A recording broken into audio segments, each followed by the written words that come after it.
The fatal mistake of tycoon-owned airlines is judging a book by its cover. They think they're just trampling over a nobody, completely unaware that they've just pulled the trigger on a devastating crisis that will wipe out millions of dollars. The sound that followed wasn't just a slap. It was something far worse. It was the sound of a grown woman's bare palm striking another woman's face, hard enough to snap her head to the side, inside a pressurized cabin 34,000 feet above Georgia, all under the watchful eyes of 4 VIP passengers. 4 witnesses who would spend the rest of their lives wondering what exactly they had just seen, and whether they had done enough to intervene. The flight attendant's name was Claudette Haynes, 41 years old, with an 11-year tenure at Northgate Private Aviation. She stood there, her hands still suspended in the cabin's recycled air, chest heaving violently. Her eyes burned with the same contempt that had been building up the entire flight for the black woman in the dark, faded hoodie and scuffed shoes, who was standing in the wrong spot in her luxury cabin. Claudette had just crossed a line she knew damn well. She couldn't cross, but she believed Northgate's stature was enough to cover it up. The woman she struck didn't even stumble. She didn't make a sound, nor did she reach up to touch her reddening cheek. She simply stood in the narrow aisle of the first-class cabin, her cheap carry-on bag slung loosely over her shoulder, her wire-rimmed glasses slightly askew. With agonizing slowness, she raised her hand and adjusted them, then let her arm drop back to her side. Then she looked straight at Claudette. Her expression held no outrage, not a single tear. It was the look of a predator that had patiently waited for years, just for this exact moment when the trap would spring shut. Her name was Renee Caldwell, and the second this private jet hits the rain-soaked tarmac tomorrow morning, that name will trigger a financial meltdown, vaporizing millions of Northgate's dollars in a single day, brutal and unforgettable. The woman they chose to humiliate just so happened to be the one holding the keys to the entire corporation's survival. Pay attention to the carry-on bag. It matters. It was the kind of bag that had not started out worn. It had started out as a well-made piece of soft black canvas with brass hardware, purchased without ceremony from a store in the West End neighborhood of Atlanta 14 years ago, back when Renee's company had 4 employees and a shared office above a tax preparation service on Cascade Road. The bag had traveled 140,000 miles since then. It had been in conference rooms in Seattle and Singapore and Sao Paulo, but it still looked on any given evening like something a graduate student might carry. And that was exactly the point. But we are getting ahead of ourselves. We are always getting ahead of ourselves with women like Renee Caldwell, because the world has a habit of arriving at the destination before it has understood the journey. The night had started ordinarily enough. A violent weather system had moved up from the Gulf Coast with the kind of speed that makes meteorologists type in all capital letters, and Hartsfield-Jackson had descended into a special kind of chaos that airport regulars recognize immediately. The quiet chaos. Not screaming, not running. Just thousands of people staring at departure boards that are changing too fast to track, and the low ambient sound of mobile phones being unlocked and relocked and unlocked again. Renee had been returning from a weekend in the North Georgia mountains. No staff, no security, no assistant named anyone. This was a rule she had kept since the year the company went public. Since the year the first profile appeared in a financial magazine she had found in a hotel lobby and stared at for a long moment, because the woman in the photograph did not quite look like herself. She traveled alone when she traveled for herself, and she traveled without announcing herself, because she had discovered long ago that there are 2 entirely different versions of every industry. The version you see when people know you are watching, and the version that actually runs the world. She had learned to see the second version. It had made her, over time, extraordinarily good at her work. When her commercial flight evaporated with the rest of the evening schedule, she opened her phone and booked a seat on the next available private charter. A single business class seat on a Northgate Aviation Group flight departing from the executive terminal at the north end of the airport. She had flown Northgate before. She had been quietly evaluating them for 8 months, reading their quarterly reports, running their numbers through her own models, preparing to lead an investment that their board had been privately courting for the better part of a year. She had not told them who she was. She never did.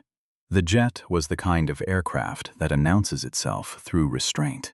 Charcoal leather seats with brass stitching, lighting the color of old bourbon. A faint smell of sandalwood that probably came from a diffuser hidden somewhere in the galley. 3 other passengers were already aboard when Renee climbed the stairs.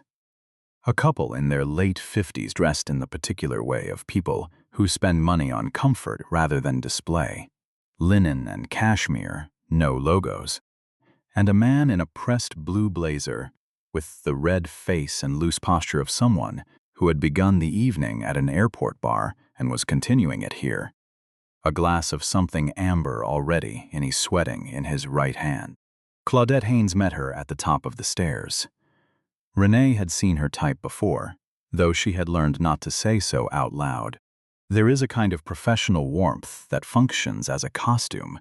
It is put on in the morning and removed at night, and underneath it there is not warmth at all, but something cooler and more calculating. Claudette wore that warmth. Her uniform was immaculate, her posture was precise, and her eyes, in the half-second, before they arranged themselves into the customer-facing expression she had perfected over 11 years, did something that Renee clocked and filed, and did not react to. They moved over her, once over the hoodie, over the bag, over the absence of anything that announced importance, and they cooled. Like a thermostat quietly lowering a setting by 2 degrees, barely perceptible. But Renee had been noticing that 2-degree drop her entire adult life, and she never missed it. Boarding confirmation, Claudette said, not as a question, as a challenge wearing the grammar of a question. Renee handed over her phone. The booking was there in full. Seat 4A, business class, full fare, confirmed. Claudette stared at the screen for a long time. Longer than it would take to read the name. Longer than it would take to read the seat number and the confirmation code. Long enough to be a decision. The man in the blazer turned in his seat and looked back at Renee with the slow theatrical appraisal of a man who has not yet had a stranger refuse him anything. "You sure you're on the right plane, honey?" he said. His voice carried that particular music of confident men in enclosed spaces. The certainty that volume and familiarity together constitute permission. This isn't the gate for Southwest. He grinned at his own joke. The couple in linen glanced up once and looked back down. Renee did not look at him. She waited for Claudette. Claudette handed the phone back and said she would need to make a verification call, and she used the phrase "our records" in a way that suggested Renee's name might not be in them. Renee said nothing. She stood at the top of the stairs, with the rain coming in cold from behind her, and she waited, and her face was the face of someone with nowhere in particular to be, and nothing in particular to prove. And that stillness, that particular quality of stillness, was the first thing that began to trouble Claudette in a way she could not immediately name. The call took 4 minutes. Renee watched the second hand of the cabin clock. She had developed a habit over the years of noticing exactly how long things took. It was the kind of attention that had made her very rich, and which, tonight, was making a record. Claudette returned with the expression of a woman who went looking for a problem and arrived at mild disappointment. "Your booking is confirmed," she said, in the tone of someone revealing a technicality. "However, we do have a weight and balance concern this evening that requires certain passengers to be repositioned. You'll be seated in the rear of the cabin. Renee looked at her. My seat is 4A. As I said, there is a weight and balance concern. The aircraft has 4 passengers, Renee said, still at the same volume, still with the same face. I'd like to sit in my confirmed seat. Something shifted in Claudette's jaw. Something very small and very significant. I am going to need you, she said very quietly, very evenly, to cooperate with crew instructions. The man in the blazer made a sound that was not quite a laugh. The couple in linen were very still. The amber lighting hummed. Renee took one step forward. Not toward Claudette, just forward, just present. Seat 4A, she said, and Claudette's hand moved. It was not a calculated decision. That is the most terrifying thing about it. It was entirely automatic, the reflex of a person so completely certain of her own authority that the idea of its being questioned had never been practiced. The slap connected with the left side of Renee's face. The sound it made bounced off the cabin walls and came back changed, as though the space itself had registered a protest. The man in the blazer made a different sound now, sharper. Even he had not expected that. The couple in linen both went rigid in their seats. Renee's glasses moved on her face. She reached up, slowly, with 2 fingers, and moved them back.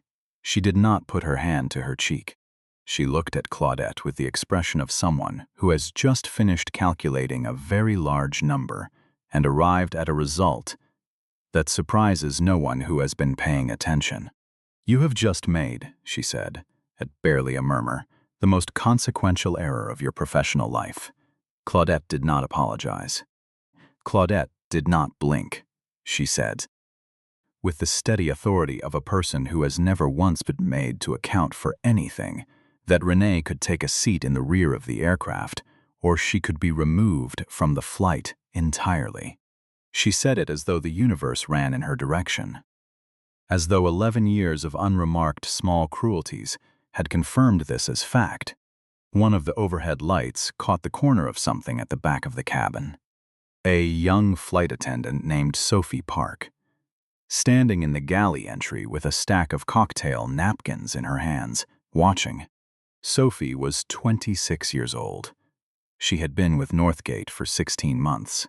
She watched Claudette's hand return to her side, and she pressed the cocktail napkins against her own chest, like she was holding something in. Renee moved to the rear of the cabin. She sat. She folded her hands in her lap. She looked out the window at the rain coming down across the tarmac in silver curtains, and she breathed the way she had learned to breathe in rooms that wanted her to leave.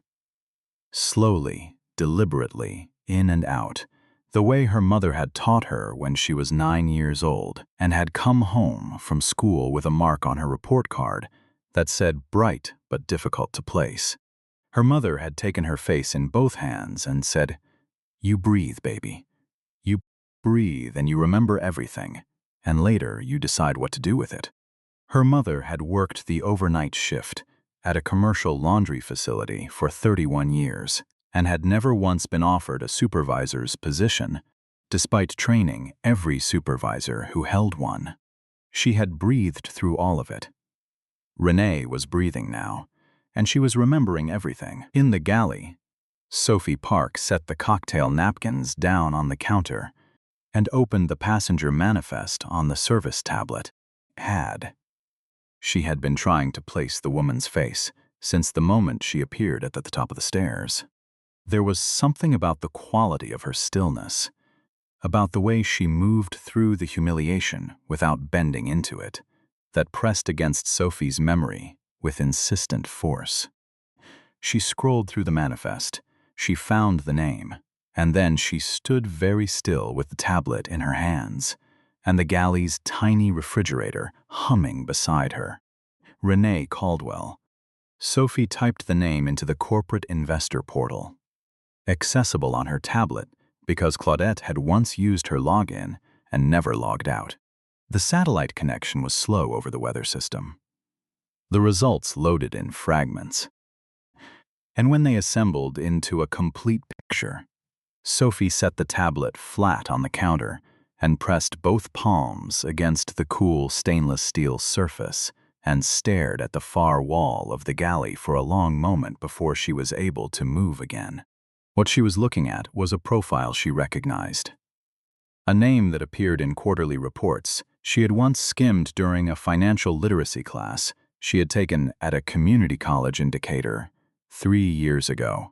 A photograph that matched the woman currently sitting in the last row of the cabin, with her hands folded, and her face perfectly composed, and her eyes on the rain-blurred lights of Atlanta falling away below the wing. Renee Caldwell was not a passenger who had stumbled onto a charter flight. She was the silent majority stakeholder behind a holding fund that owned 13.4% of Northgate Aviation Group's outstanding equity. She had been in closed negotiations with the Northgate board for 9 months, preparing to lead a recapitalization investment of $310 million that the airline needed to survive a restructuring that its own CFO had privately described in a document Sophie had just found attached to the investor profile as existential. The signing ceremony was scheduled for 9 o'clock the following morning. Sophie picked up the tablet. She walked to the front of the cabin, where Claudette was serving the man in the blazer his third drink with the attentive warmth she deployed for passengers she had decided to like. Sophie touched her elbow lightly and told her she needed a word. Claudette turned with the patient expression of someone interrupted at something important. Sophie held out the tablet. She had the investor profile on screen. She said quietly and very carefully, "I think you need to see who is sitting in row 8. Claudette looked at the tablet. She looked at the photograph. She looked across the cabin at the woman in the dark hoodie sitting in the last row, with her face turned toward the window. Then she looked back at the screen, and she said, in the measured and utterly decisive tone of a person who has arranged the facts of the world according to a pattern they are not prepared to abandon, "That is not Renee Caldwell." Sophie stared at her. "Renee Caldwell," Claudette continued, lowering her voice as though Sophie had said something embarrassing, "is one of the most prominent investors in American aviation. She does not travel alone on a budget charter seat in a supermarket hoodie."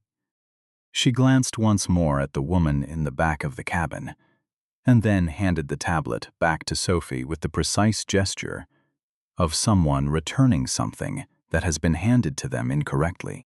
"What you have there is a coincidence of names. Let it go." Sophie held the tablet. Her hands were not quite steady. She looked at the photograph again. She looked at the woman in row 8. The profile showed a date of birth. It showed a bio that listed a graduate degree in computer engineering from Georgia Tech, class of 2001. It showed a residential address in the Buckhead neighborhood of Atlanta. It showed the holding fund, the 13.4%, the $310 million. "Claudette," Sophie said, "the photograph is not our concern." Claudette turned back toward the front galley, set up the descent service. "We land in 48 minutes. Sophie stood in the aisle for a moment that felt considerably longer than it was. The man in the blazer laughed at something the television screen showed him. The couple in linen were both asleep. Renee Caldwell sat in row 8 with her hands folded and her eyes still on the window. And Sophie thought she understood, for the first time in 16 months with this company, the particular quality of that stillness. It was not submission. It was the opposite of submission. It was a woman deciding. Sophie walked back to the galley. She thought about Claudette's 11 years versus her 16 months. She thought about her student loan payment due on the 15th. She thought about the 3 other crew members who had been quietly transferred to less desirable routes after filing conduct reports against Claudette in the prior 2 years. Information she had gathered gradually, the way you gather weather patterns before a season changes. She thought about her mother, who had cleaned offices in Midtown Atlanta for 22 years and had told Sophie once, on a Tuesday evening over the phone, that the worst thing you can do is see something wrong and arrange your life around not having seen it. Sophie opened a new message on the tablet. She typed for 11 minutes. She attached the investor profile. She attached the passenger manifest. Ads. She attached a written account of every detail she had witnessed from the galley entry, including the precise sound the slap had made when it connected, including the expression on Claudette's face immediately after, including the man in the blazer's commentary throughout, including the couple's studied inattention. She addressed the message to the director of passenger operations, the head of human resources, and the executive assistant to Northgate's CEO, a man named Gerald Ashford, who had built the airline from a single regional route out of Charlotte, North Carolina, into the company it had become, and who had spent the last year watching its financial foundations quietly erode under the weight of decisions he had trusted other people to make. Sophie hit send. Then she stood in the galley with her back against the counter and the tablet against her chest, and she breathed. The jet touched down at 11:53 in the evening. Claudette stood at the forward door and said gracious goodbyes to the couple in linen and to the man in the blazer who clapped her on the shoulder in the particular way of men who mistake familiarity for connection. She looked through Renee as Renee walked off the aircraft. Not past her, through her. As though the woman who had just crossed the tarmac in the rain had already been classified as something other than a person and filed accordingly. Renee did not look back. She found her car at the edge of the executive terminal, got in, and sat in the dark for a moment with the bag on the seat beside her. Then she picked up her phone. She sent a 4-word message to her attorney, a man named Daniel Forsyth, who had been her lead counsel for 7 years and who had spent the last month preparing the contractual architecture for the Northgate signing. He read it, and he understood immediately what it meant, because there was only one thing it could mean. Then she called her assistant, a woman named Patricia, who answered on the first ring the way she always did regardless of the hour. Cancel the 9 o'clock, Renee said. All of it. Issue a formal withdrawal by 3 a.m. No explanation. Standard language. Patricia asked no questions. Gerald Ashford had been asleep for 2 hours when his phone lit up with a priority alert from his executive assistant. He had set that alert himself for anything from Daniel Forsyth's office, because the kind of capital Renee Caldwell was prepared to commit did not tolerate loose ends, and Gerald had learned long ago that loose ends have a way of presenting themselves at 3 in the morning. He sat up and read the withdrawal notice twice. Then he turned on the lamp and read it a third time. It was formal, brief, and offered no explanation. He sat in the lamplight with the phone in his hand and the sound of the house around him at rest, and he felt the specific, nauseating quality of a realization arriving too late. Then his assistant's earlier message came back to him, the one she had forwarded from Sophie Park, the one he had not yet opened because it had arrived before the Forsyth notice, and he had not understood its priority. He opened it now. He read it once quickly, then very slowly. Then he got out of bed. By 4:30 in the morning, Gerald Ashford had been on the phone with Northgate's general counsel, its board chair, and the head of investor relations. By 6 o'clock, 4 board members had been pulled from their beds.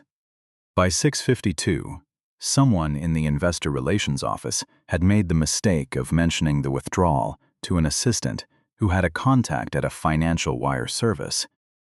And that contact, understanding instantly what a $310 million investment reversal meant 1 hour before market open, ran the item without waiting to confirm. It was 4 paragraphs. The headline read, "Northgate Aviation faces uncertain morning amid reported withdrawal of major recapitalization deal." 4 paragraphs. That was all it took. The markets opened at 9:30. By 9:47, Northgate's stock had fallen 9%. By 10:20, it had fallen 16. A former board member who had resigned over a governance dispute 20 months earlier gave a statement to a financial outlet that was calibrated to be fair and achieved the effect of being devastating. The stock shed 23% by noon. $47 million of market capitalization gone before lunch and rising. The board convened an emergency session in the glass-walled conference room on the 37th floor of Northgate's headquarters on Peachtree Street in Buckhead. Gerald Ashford sat at the head of the table and watched people who had celebrated with him, built with him, argued and agreed with him across 11 years. Look at him now with the face that appears on powerful people when they are identifying who will absorb the consequences. The general counsel pulled Sophie Park's incident report. He read it aloud. The room was very quiet. Someone asked for the cabin security footage. It took 37 minutes to retrieve and load on the conference room screen. The room watched in total silence. The footage showed Renee arriving at the top of the stairs. It showed Claudette's eyes moving over her. It showed the exchange at the seat. It showed the man in the blazer's commentary, visible in the angle of his body and the reactions around him. It showed, clearly, without ambiguity, in the steady light of a business-class cabin over the state of Georgia. Claudette Haynes' hand connecting with Renee Caldwell's face. It showed Renee straightening her glasses. No one in the conference room spoke for a long time after the footage ended. Gerald Ashford looked at the paused image on the screen. The freeze frame on Renee's face in the moment after the slap. Her expression perfectly composed, her glasses slightly askew, her hands at her sides, and he said 4 words that would later be repeated in every account of that morning. He said, "What did we do?" Claudette's company phone was remotely deactivated at 9:14 that morning. She received a message on her personal phone asking her to report to Northgate headquarters. She arrived at 10:35 in her full uniform, pressed and precise, the way she had arrived at every difficult situation in 11 years, because she believed in the uniform and what it meant and the authority it conferred. The security guard at the reception desk asked for her access badge with the particular quiet of a man who has been given instructions and is following them exactly. She handed it over. She took the elevator to the 2nd floor. She was escorted to a small meeting room. Windowless. A water pitcher on the table. 2 people from human resources and 1 from legal. All of them with the professionally neutral expression that people wear when they are about to end something. Claudette sat. She believed, in those first minutes, in the bedrock certainty of 11 years, without a sustained complaint, in the self-knowledge of a professional who has always known what she was doing and why, that this would be resolved. She said the passenger had been disruptive. She said she had maintained order. She said the complaint, whatever form it had taken, was an exaggeration by someone who did not understand aviation protocol. The legal representative opened a folder and slid a printed still from the cabin security footage across the table. Claudette looked at it. Something happened to her face. Not regret. Not yet. What happened was recognition.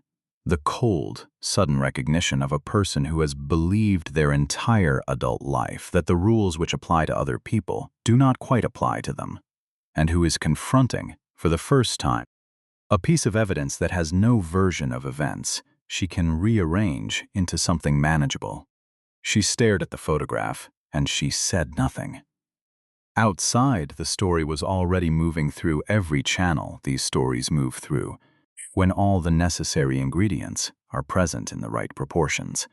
The cabin footage, sourced partly from Sophie's formal report, partly from the aircraft's own security system, partly from the passenger with the phone in the 4th row, whom no one had noticed recording, had reached the platforms by 11 that morning.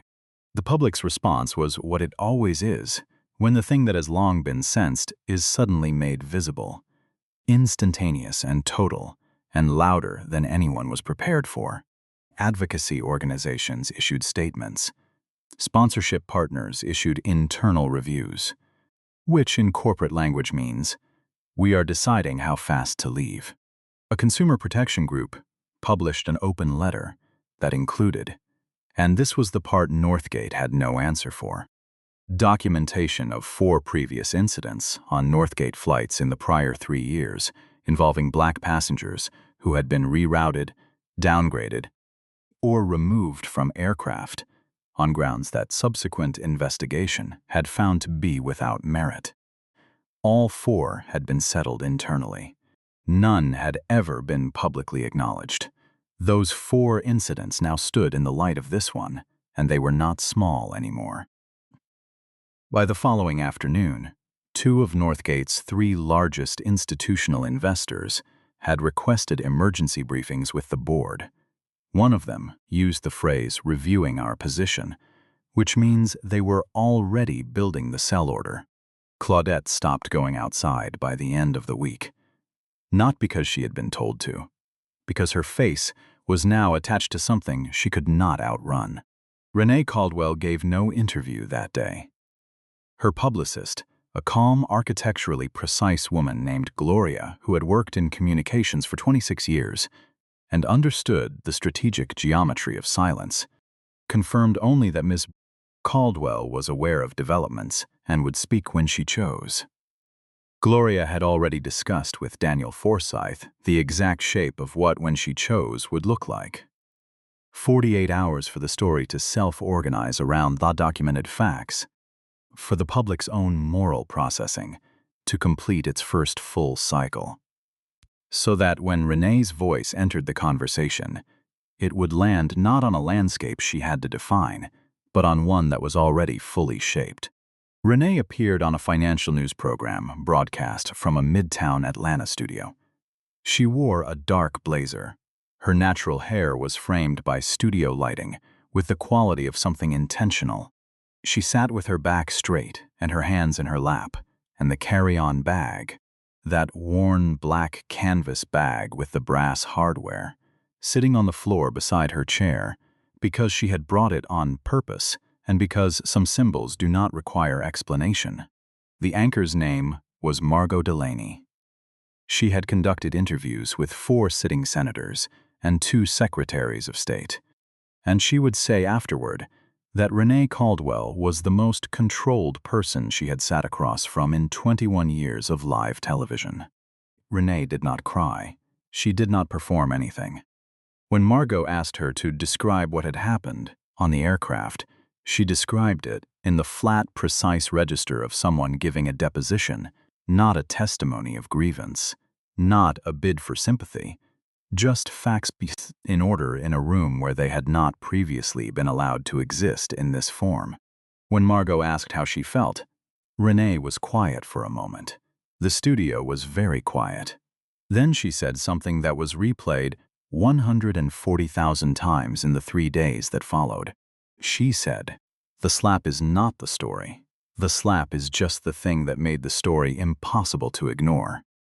The story is that a woman looked at me and decided in under 3 seconds who I was and what I deserved, and she was completely comfortable with that decision. That comfort, that settled, unexamined, that's not a Northgate Aviation problem. That's everywhere. I just happened to be in a position to make it cost something." Margot asked whether she would reconsider the Northgate investment. Renee said she had no intention of returning to that table. She said she had redirected the capital to a partnership with a regional airline called Blue Ridge Air, based in Asheville, North Carolina, which had approached her 14 months ago and had since demonstrated through 3 incognito visits she had made to their operations. Coach class, no announcement, a service culture that appeared to be genuinely rather than decoratively committed to treating every passenger as a person. She named conditions she had attached to the investment. Mandatory and ongoing dignity of service training at every level. An internal complaint structure that bypassed direct reporting chains, quarterly third-party audits of cabin conduct, and a senior compensation model that included passenger dignity metrics collected anonymously. Her legal team had spent 3 weeks building the contractual framework. She had reviewed every clause herself. Blue Ridge Air's stock, which was small and had received almost no financial press attention that week, increased by 34% in after-hours trading. What followed for Northgate was not a single event. It was an unraveling, the kind that begins at one thread and continues until the whole garment has revealed the actual quality of its construction, which is sometimes not what the label claimed. Gerald Ashford submitted his resignation 12 days after the incident. His letter said he wanted to spend time with family. It was the language of men who have not been given a choice in the matter of their own departure. The board commissioned an external audit of service practices and cabin conduct protocols. A decision made not from moral reckoning, but from the actuarial mathematics of liability, which sometimes produces the same outcomes as conscience, even when the motivation is entirely different. 3 members of the cabin crew from that flight were placed on suspension pending investigation. Miranda?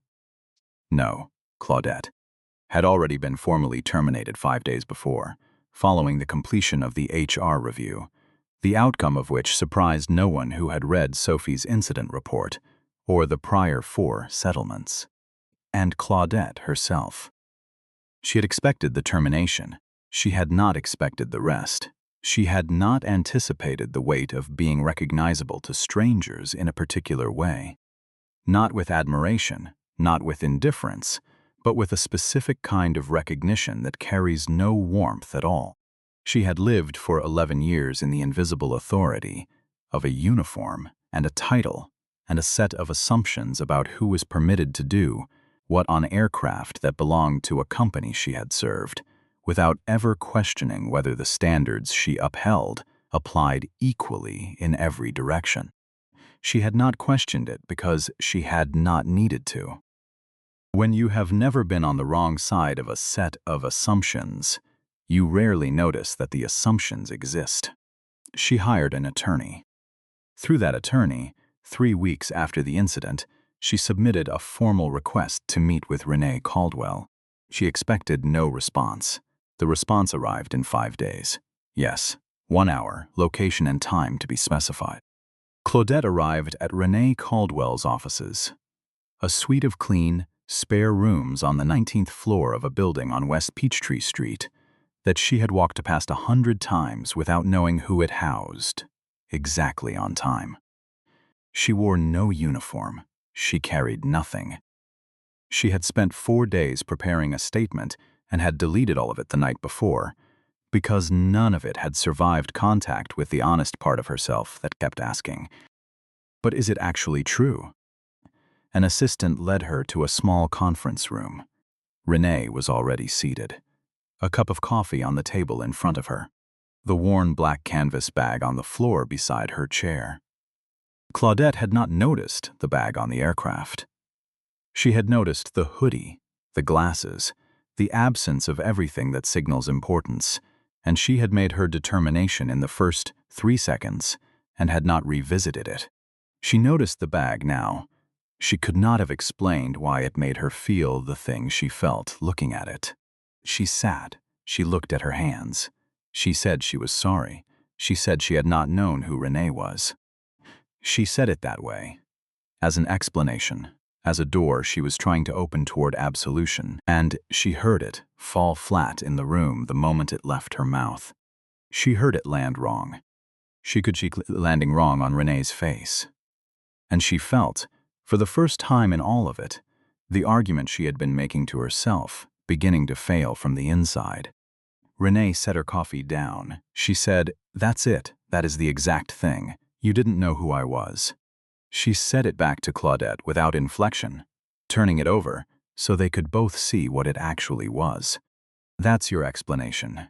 That's what you think changes things. That's the version of this where you're not responsible." Claudette opened her mouth. Renee continued, "You made a decision about who I was before I said a word. You made it in the time it took you to look at me once. And you made that decision based on what I looked like and what you assumed that meant. And you were so sure, not a little sure, not probably sure, completely, comfortably sure that you acted on it without a moment's hesitation. You did not even consider the possibility that you were wrong. She paused. The room was very still. I have sat in rooms my entire adult life and had people look at me the way you looked at me at the top of those stairs.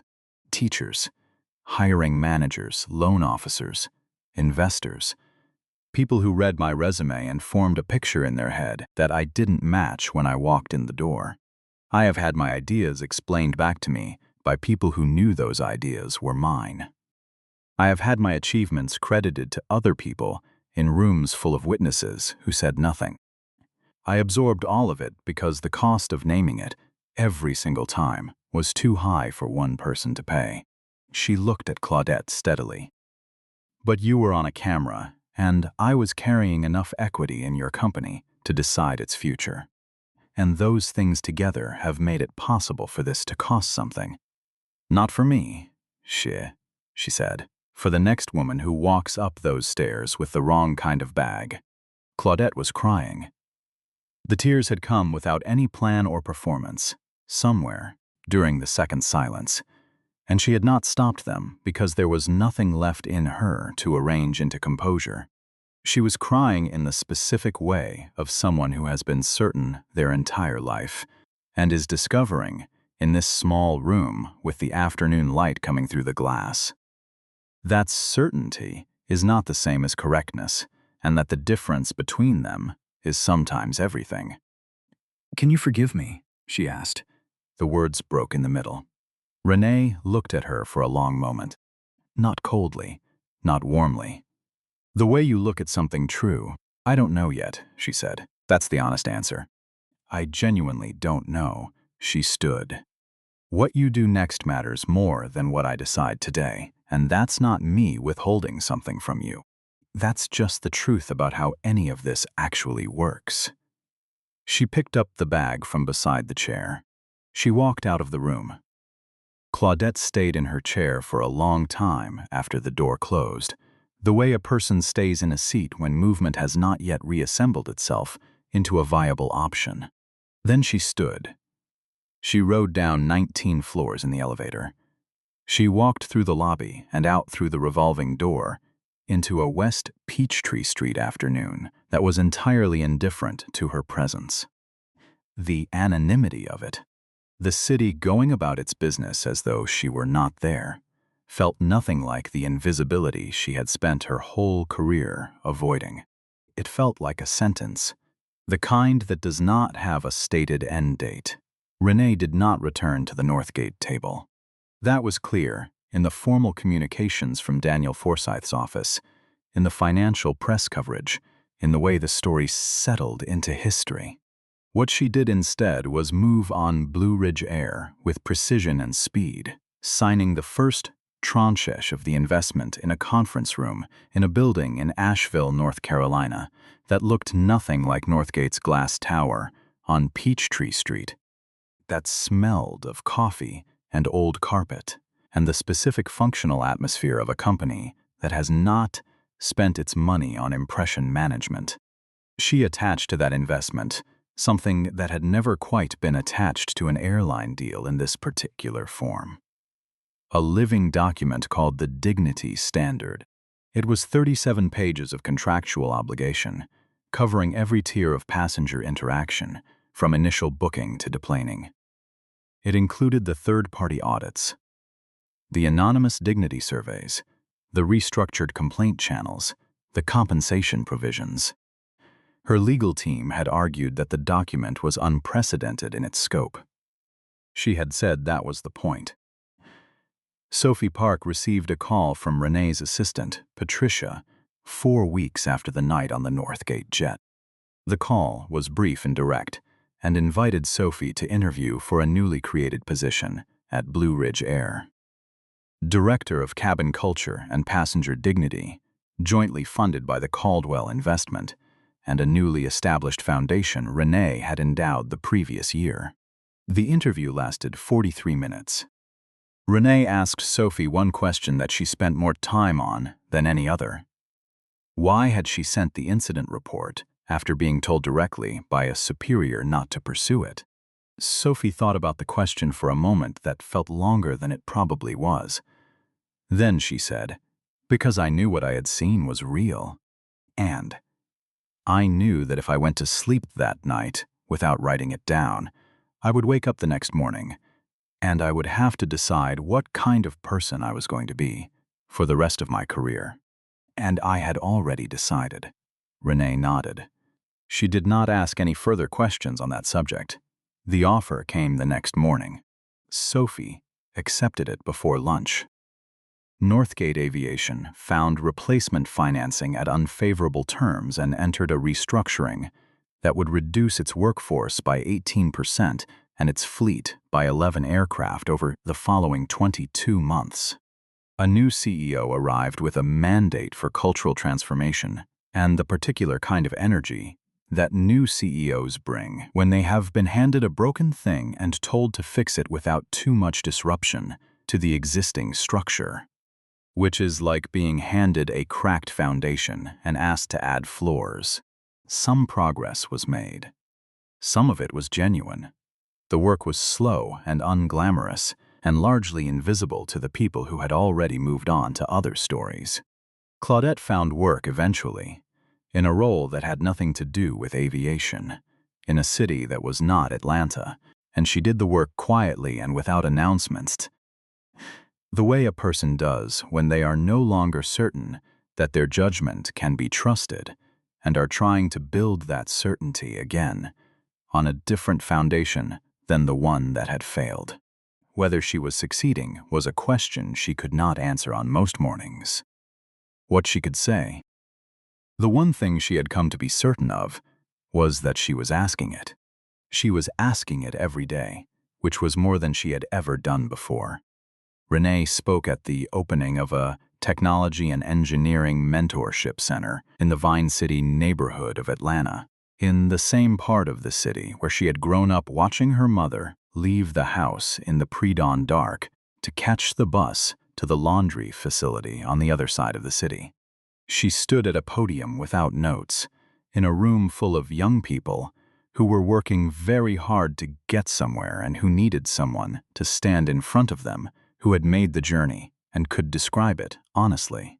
She said that power, real power, not the kind borrowed from a uniform or a title, or a set of unexamined assumptions about who belongs where, comes from knowing with certainty who you are, even while a room is doing its considerable best to convince you otherwise. She said it takes most of a life to learn that. She said it is worth every year of the learning. She stepped back from the podium. The room stood. In the hallway outside, Patricia was waiting with the bag and her coat and coffee at exactly the right temperature. They walked out the back of the building and into the quiet afternoon, and neither of them spoke for the first block, because Patricia understood, the way she understood most things about this woman, that the space after a speech required a particular kind of respect. That Renee was always returning from somewhere it took a moment to return from, and that the moment needed to be given. The car moved through Vine City's streets. Through the window, Renee watched a school letting out across from a beauty supply shop, children spilling down the steps in the late afternoon light. A woman in scrubs at a bus stop with her eyes closed, and her head tilted very slightly back, catching 30 seconds of sun between one thing and the next. The practiced posture of someone who has learned to rest wherever the day offers it. Renee watched her until the car turned and she was gone. She thought about every woman who had absorbed a version of what had happened on that jet and never gotten a camera, never held 13. 4% of anything, never had a Daniel Forsyth at the other end of a 4-word message. The ones who had taken it and straightened their glasses and gone back to work and never been asked what it cost them. She thought about what she owed them, not abstractly, specifically. in the form of changed contracts and audited cabins and scholarship funds and a seat at a table that had taken her 2 decades to earn. She thought, do not waste it. Do not sit quietly in what cost you this much to build. Use it exactly and in the direction of clearest truth available, that every person who walks through a door, at any hour, in any kind of bag, deserves to be seen as a person first. Before they have proven a single thing. Before they have been verified, cross-checked, confirmed in a system, or photographed by a stranger with a phone. The idea is not new. It is actually very old. We simply keep forgetting it, and the cost of the forgetting keeps falling on the same people, and every so often something happens that makes the forgetting impossible to sustain for a little while. She hoped this was one of those times. She believed, with the particular brand of earned, unromantic optimism that belongs to people who have watched things change slowly and know exactly what slow change looks like up close, that it was. The car continued moving through the city. Outside, Atlanta carried on with an ordinary evening like any other, with its cruelties and its healings, with its settled certainties and its impending awakenings, with its own Claudettes, Sophies, and Renees. All of them are in motion. All of them are deciding, in ways they perhaps cannot yet name, what kind of people they are going to become. Because in the end, each of them carries a silent battle that the person next to them knows nothing about. Renee understood that a person's greatest value lies not in how high they stand, but in how they use that position to lift others up. Great change always begins with quiet shifts, so do not stay silent in the face of small injustices, and do not waste the seats you have worked so hard to earn. Be the one who opens doors, not the one who bolts them shut. If this story touched something within you, not because of how it ends, but because you recognized someone familiar, or even yourself, in its pages, please do not keep it to yourself. Take action today by sharing this story with someone who needs a little more courage, someone who needs to know they are not alone in the cabin of their life. And now, pause for a moment and chat with me in the comments section below. Have you ever been in that cabin? Which seat were you in, and how did you choose to step through that door? Please share your story, because every voice deserves to be heard, and I will read every single comment.